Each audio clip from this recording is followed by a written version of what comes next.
medical student. So welcome, Fatu. Thank you. My name is Fatu and I'm from the Gambia, West Africa. And I did my placement at Gondou in the hospital. So you can imagine coming from West Africa and ending up in a country farm with cowboys and sheep and yeah, so you can imagine. So before, first day I got to my placement, got to the house, was going to use the toilet, and the first thing that welcomed me was a frog inside the bowl.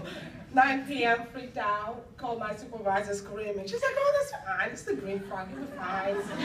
Welcome to the forest. Anyway, before I started the placement, I was a bit, I can do psychosocial assessment, I'm fine, I'll cope well. Well, that was very wrong. I got to my placement, first couple of weeks, felt so under pressure, challenging. It was very outcome-driven. I remember calling my cleaver 4 weeks and almost on the verge of crying and wanting to quit. And through constant supervision with my supervisor, and we created something called the SMART Goals, where she identified the areas that I was lacking in, and we did something about every Friday I score myself and she would also score my progress and we'll compare notes. And I hated supervision. I had supervision 2 hours, twice a week, driving 400 kilometers down to Millman, Inglewood, Texas. And my supervisor would give me a scenario and say, okay, so do a psychosocial assessment, 10 minutes. And I'm sitting there thinking, okay, what am I going to do? What am I going to say? Okay. She says, you can't say the client's happy and you can't say the client's sad. And after I finished doing the psychosocial assessment, she would say, thank you very much for reporting for the ABC News. Now, put your social work hat and back on it again. So that constant supervision sort of really, really helped me. And working in a rural area, it's really challenging because there are limited resources and you always have to find a way to deal with clients. It was a very conducive environment for learning. She sort of encouraged me to go with other staff, other allied health professionals, just to get the experience of it.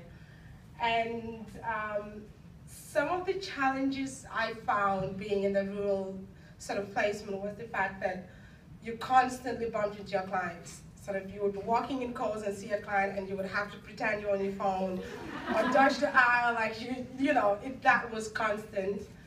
And the constant snakes and iguanas, and there were 5 or 7 dogs in every house, and I would sit in the car and literally wait for my supervisor to get down and, assess the risk if it's safe for me to go in because I was constantly really scared.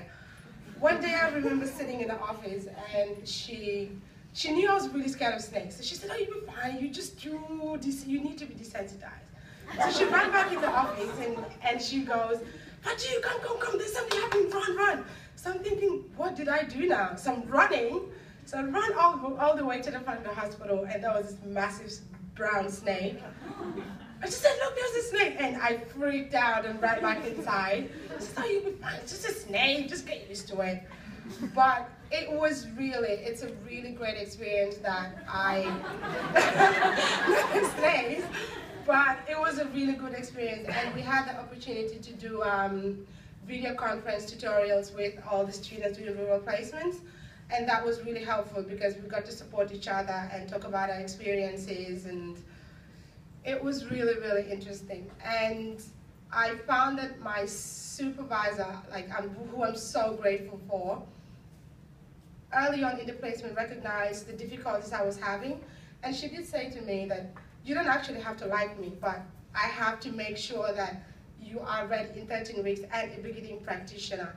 So I don't expect you, she said, I didn't even know that failing you was an option. She said, I don't expect you to be on a pass, but I expect you to be on high advance by the time you finish. And I was thinking, I'm struggling 4 weeks, how in the world am I gonna get here? But she was supportive and nurturing and encouraging and just made sure I was comfortable, and I'm really grateful for her. So that was it.